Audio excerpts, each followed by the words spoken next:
Hello, everybody. This is After the Oligarchy. Today I'm speaking with Yanis Varoufakis.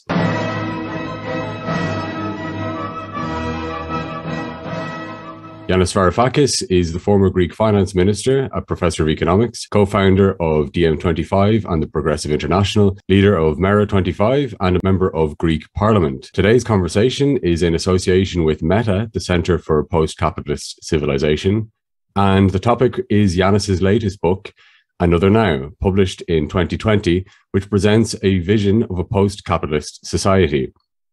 It's an advanced discussion of the model proposed in that book. If you want an introduction, I made a 40-minute video doing just that, which will appear here. Though I do recommend that you eventually read the book itself. It's very good. Yanis Varoufakis, thank you for joining me. Well, thank you for doing everything you've done. It's remarkable what you did. Thank you. Oh yeah, my pleasure. My pleasure. Absolutely. So I have many questions to ask you, including from some viewers, but we can only cover so much in one interview. So we'll see how we get on. So the first question is about nationalization. In Another Now, you briefly mentioned that utilities have been nationalized. And I was just wondering what is and what is not nationalized, because utilities usually refer to things like electricity, gas, sewage, rubbish, and so forth. But if you want to jump in, you can. In the book, what I do is I try to tell a story of how we could change the very fabric of the social economic system that we live in by starting from the fact that these were all nationalized utilities in Ireland, in Britain, in Germany, everywhere. They were created by the state primarily because no private business was interested in creating. Even the BBC was created by the BBC before there was there was private radio, because the fixed costs were too large. And then in the 1970s, with the onslaught of neoliberalism, with Margaret Thatcher in Britain, with Ronald Reagan in the United States a bit later in 1980, you have the privatization of all utilities. Effectively, the conversion of state monopolies into private monopolies that were presented as marketized, decentralized, but they were not really. I mean, if you look at the electricity grid and the electricity network in our countries, there are still monopolies, except that there is an infrastructure of speculation on energy prices, which is today, given the rise in energy prices and inflation in the post-pandemic world, is a clear and present danger to the fabric of society. As far as I'm concerned, the answer to this is not renationalization, but the answer that I propose in the book, and you know this very well because you've done a great job at summarizing the blueprint that I'm putting forward. So instead of nationalizing the privatized utilities, I am proposing the socialization of all companies, not just the former nationalized utilities, or nationally state-owned utilities, because I'm challenging the very notion of tradable shares, something we take for granted, that companies are the property rights over companies are segmented in tiny little pieces of paper or digital pieces called shares, and that these shares are traded anonymously in markets called share markets. I challenge that very notion. I think that in the end, it's even antithetical to the mentality, the philosophy of the original proponents of market societies like Adam Smith. I can imagine some people, say, who would read the book would be wondering, what of healthcare, for example, education? There are two angles to this. The first is in terms of collective consumption, and the second is that there are natural monopolies, and that one could say that certain firms are more suitable to being cooperativized than others. Yeah, so for example, should we let healthcare or energy be solely owned by just those workers who work there, or should this be something that is managed by society as a whole? So I suppose that's more where I'm coming from with this. I get it. And you're quite right. The network, whether this is the electricity network or the National Health Service or the public school system, must certainly be common property of the whole of society. But the manner in which you run particular units, let's say a hospital in a village or in a country town, or a particular clinic within a hospital in a city, or the way we manage a particular power plant within the network, the electricity network. That is where I still believe we need to have a cooperative and enterprise-like structure, because those people who actually run it are the ones who are best placed to know how to run it. Now, that doesn't mean that they're there for life, that they have tenure, but it does mean that they should have a degree of autonomy within a network, a grid, which goes hand in hand with the eradication of a commanding class, a class of managers, top down, who are sitting in Dublin, or they're sitting in London, they're sitting in Berlin, and tell everybody else within that network what to do. Okay, I understand. So really, the thing is, nationalization can mean many different things to many people. So what you're saying is there are certain sectors which could be thought as having nationalized ownership in one sense, but they're managed by the workers, the people who actually work there at the same time. Would that be an accurate summary? Yeah. Yes, indeed. It is a commons. And the question is, who is supervising the whole thing? And this is where an idea which is prominent in Another Now comes through, and it is the idea of having councils that, like governing councils, which comprise members of the public selected by random lot, and they can be stratified. They can be, some of them can be randomly drawn from a group of experts, and the rest could be just citizens, like jurors. It's important not to replicate top-down bureaucracies a la Soviet Union, without at the same time letting corporate capital run those shows. Indeed. So move on to the next question, which is about unemployment. As we know, or we'll see, a market system will not intrinsically create full employment of labour. So how can full employment be ensured in Another Now? This is a very important question, because I am a very strong believer in the importance of moving away from labourism, from celebrating labour. I believe in the right of humans to be lazy, not to be employed for gain. If you think about it, we have conflated, because we live in capitalism for so long, we've conflated two things that are not the one and the same thing: work and labor. In the society that I'm trying to describe in Another Now, labor has gone, and it is replaced by creative work that we do because it's fun doing it. Now, some jobs will be nasty, and somebody will need to be paid to do it, but the rest of us will then have to have a kind of auction where we give lots of money to people who actually get also satisfaction that, you know, if somebody has to clean the sewers. But if society creates an auction by which to decide how much money to give those poor people who go down the sewers to clean them, and they pay them more than they pay brain surgeons, more than they pay software engineers, because somebody has to do it, and then that somebody gets a lot of satisfaction out of, you know, firstly being recognized, and secondly, you know, receiving a bonus for that. But at the same time, we should always make sure that we do not think in terms of full employment. You see, look, the left traditionally was against exploitation and against alienation, against working for 10 hours down the mine, doing mind-shattering work, repetitive work in the factory and so on.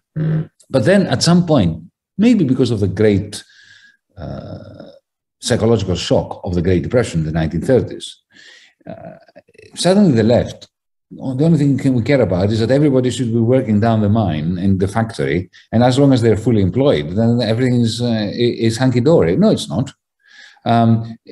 We should aim at a society where we work few hours to do things that need to be done, and then the rest of the time, you know, we write poetry, we play music, we chat with one another, we take care of one another, we educate ourselves, and therefore the combination of the basic income in Another Now with the fact that everything is voluntary in the end, because if you have a basic income to fall back on, the work you do is work you choose to do.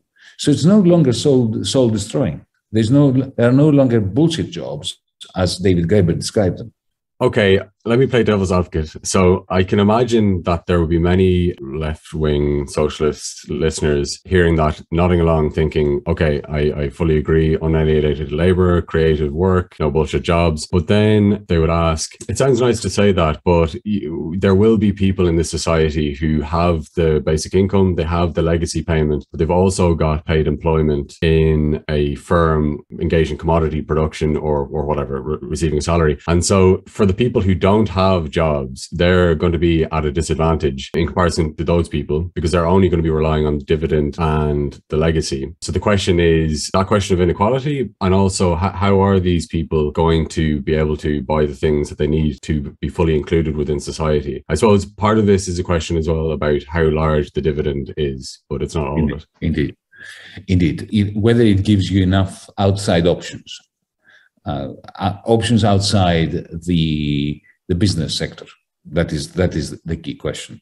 But beyond that, the idea of a job needs to be challenged, because we live in a world where if you do not submit yourself to being exploited by others, then you can't live.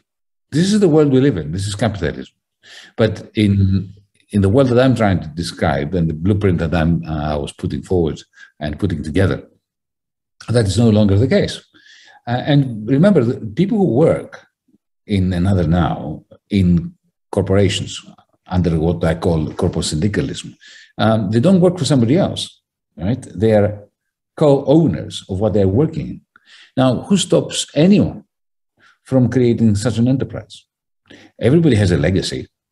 They can put it together, it's capital.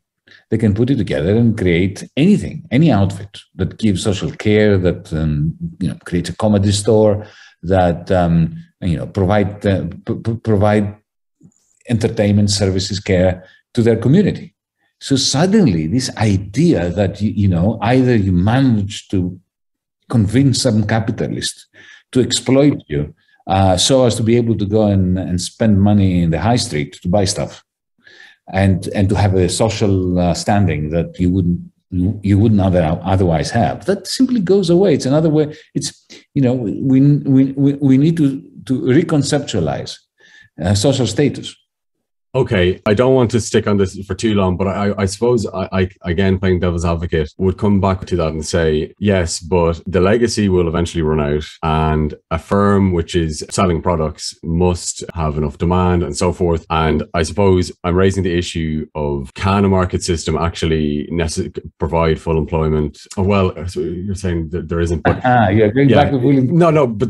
There is. I suppose I'll put it this way, right? Let's say, okay, everybody gets a legacy of 100,000. A dividend of, I'm not sure, let's say, I don't know what that is, 20, 30,000 or something like that per year. And let's say the average, not wage, but return to capital is something like 50, 70,000. It'd probably be quite large once the capitalist class are eliminated. But the people who don't have that return to capital from working in a firm have then, say, 20,000 plus their legacy to play with. So I'm just wondering, how do they actually buy things? I mean, at a very basic level. What you're challenging is the idea that you can have inequality without having deprivation. Now, I'm saying that it is perfectly possible to have inequality without having deprivation. And so I think that an economist would interrogate me on the productivity of that society as a whole. And that, of course, is something that I cannot answer, because unless you try it out, this is an empirical question, how productive it would be. But if you take into consideration the great advances in technology, and also the fact that the greatest advances in technology have been conducted outside the market mechanism.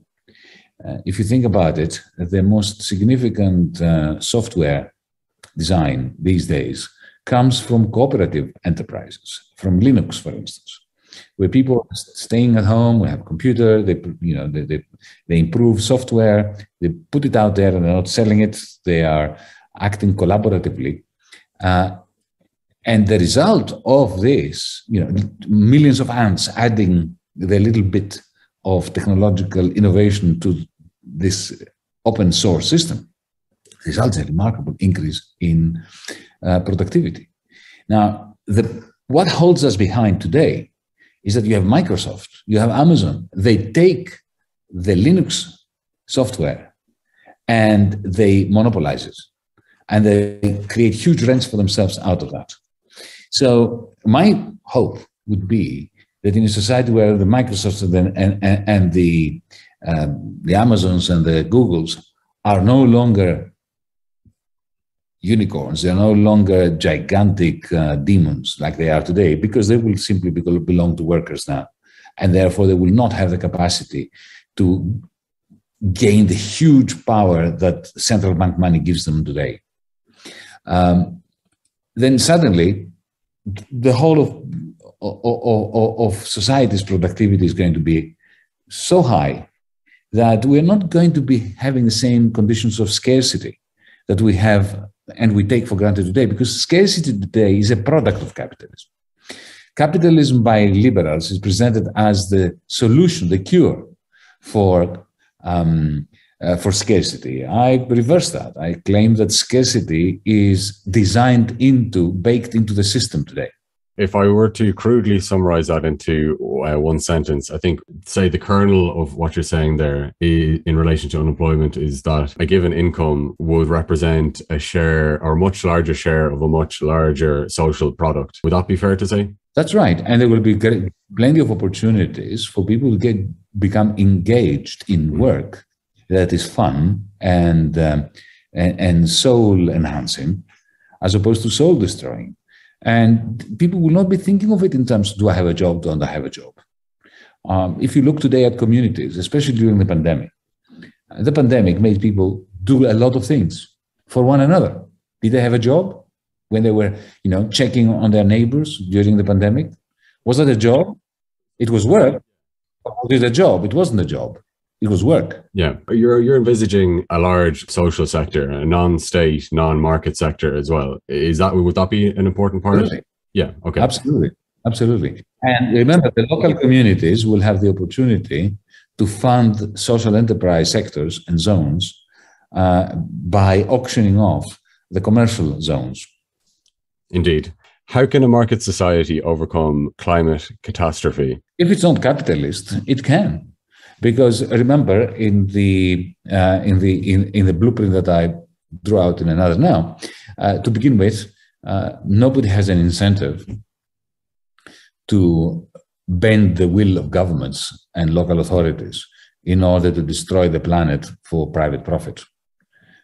This is simply not doable, and also companies can be dissolved by the councils that grade the company's social worthiness. So imagine if we could say that BHP or Rio Tinto depend for their survival as companies on voting by members of the public who create a kind of assembly, an assembly drawn by lot. Then we would have, as a community, the opportunity to say, no, this we don't do, and to impose rules regarding emissions. In sharp contrast, the great and the good coalesced in November in Glasgow for COP26. And what did they do? They fall prey to the supreme power of the lobbyists, whose job was to ensure that their companies continue to emit under the pretense of net zero.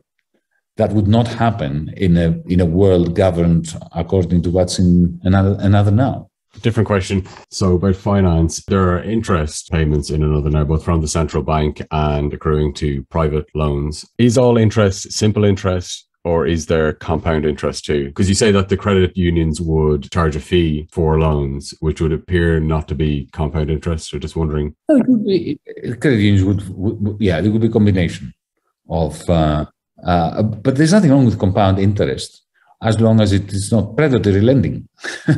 And if it is lending of money that actually exists. The problem we now have in the financial sector is that banks lend money that doesn't exist, hoping that it will be created in the process by the capitalist process so that the money will be returned. And then, banks break down, you have bailouts, you have political conditions imposed on bailouts, as happened in Ireland famously after 2008. But the main thing is that if we have savings, there must be a way of investing those savings in productive work. Since I've ruled out shareholding, because shareholding is a beginning, is a very slippery slope towards monopoly capitalism, which is what we have now. Then what happens is, you've got some money, you can enter into a company with me and with others, and use this money, and then you get a certain pre-agreed payment, a return to these savings. You don't get shares because there's one share, one person, one vote. But there can be a contract whereby a certain amount of money is, if the company makes it, comes your way, without that increasing the votes that you get in the running of the company, unlike in capitalism, without increasing your capacity to tell others what to do. Following that vein, what is the role of public lending specifically? There's a very important role for public finance in Another Now through the central bank, the public payment system, the dividend accumulation, legacy. There's a very important role there. But I'm just wondering, what is the role specifically of public lending, both personal and investment loans, public banking rather than private lending? Public banking, but not public lending. The idea here is that the payment system, which today, this is a scandal what's happening today. If you think about it, to make any payment, to buy a cup of coffee with a plastic card, you have to have an account with some private banker. And this private banker, along with all the other private bankers, have a monopoly over the payment system. They can decide to charge you 2%, 3%, 10%, whatever they want, whatever they manage to agree to as a cartel. It is preposterous. So in Another Now, the payment system is a public utility. It's a free public good. No one has the monopoly of it. It simply operates like a commons. It's a digital financial commons. And the very simple way of running it is a ledger, a public ledger, which is sits on the servers of the central bank, which produces the money anyway. No government, no central banker has power over it. They're simply running it in the same way that plumbers, run a plumbing system. They make sure that there are no leaks, that that there's no rust, and the system continues to work. This is the public system which replaces the banking system. Then, if we all had access to this free digital financial plumbing system, why would we want to start a bank account with a private banker who's going to charge us money? There will be no need for it. If somebody wants to create a bank and offer wonderful services, let them do it. We are a liberal lot. We will allow them to do. But now we are actually forcing people to open accounts. So lending, on the other hand, is peer-to-peer.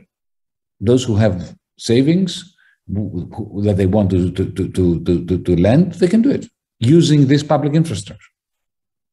Okay, one last question, because I know you are very much on a schedule. Following that, private debt is, of course, the frame of politics today, really. I'm a big fan of Michael Hudson, and he always says that debt accumulates and it has its own laws of growth. Compound interest is purely mathematical. It's not related to the productive forces in society. And that in antiquity, debt cancellation was a regular feature of society. So it can be expected that where there is interest, particularly compound interest, there will be eventually exponentially accumulating debts. And I suppose the question arises then of how will those debts be cancelled? So in Another Now, how are the debts cancelled? Is this an institutionalized feature of society, or is it something that's approached ad hoc?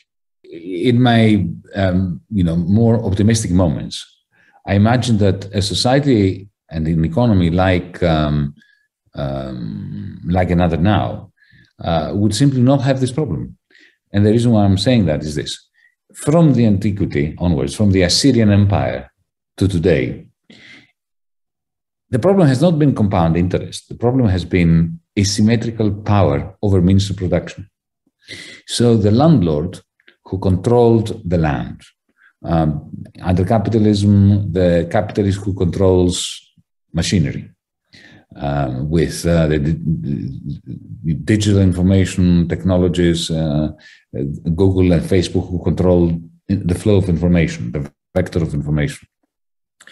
When you've got this asymmetrical ownership of the things that create value, and then those who don't have access to that are forced to borrow from those who do, that is when compound interest becomes a means of exploitation. But in another now, where machinery, land, everything is commonly owned,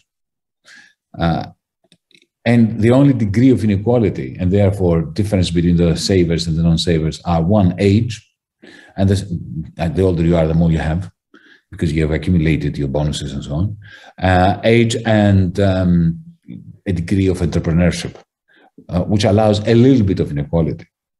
The toxic influence of a compound interest would simply never reach anything like what we've had in prehistoric, and other now forms of social and economic organization. But a society like the one I'm describing has immense democratic powers to decide, if things get out of hand at some point, to say, okay, let's wipe out debt. The cooperative, participatory, democratic councils and so on that are the essence of the political framework in another now allow people to do this. Whereas in today's society, there is no government, even if they want, even if they decide, they have the absolute majority in parliament to have a debt write-down. They don't have the power to impose it. They will be overthrown because they are in the pockets of the moneylenders. They're in the pockets of the capitalists, of the landlords. Well, that is a very nice note to end on. A world without toxic debt, hardly recognizable from today. I'd like to thank you very much for joining me. I just want to ask, there are many other interesting questions to ask, so I'm just curious. Let's do it again in the new year. Yes. Part B. Okay, great. I'll let you go. I think it's lunchtime where you are, so enjoy your lunch. And such thing. Phone calls. Oh dear, a past life. Okay, thank you very much. Have a good Christmas. Thank you so much. Yeah. Thank you. Bye-bye. Bye.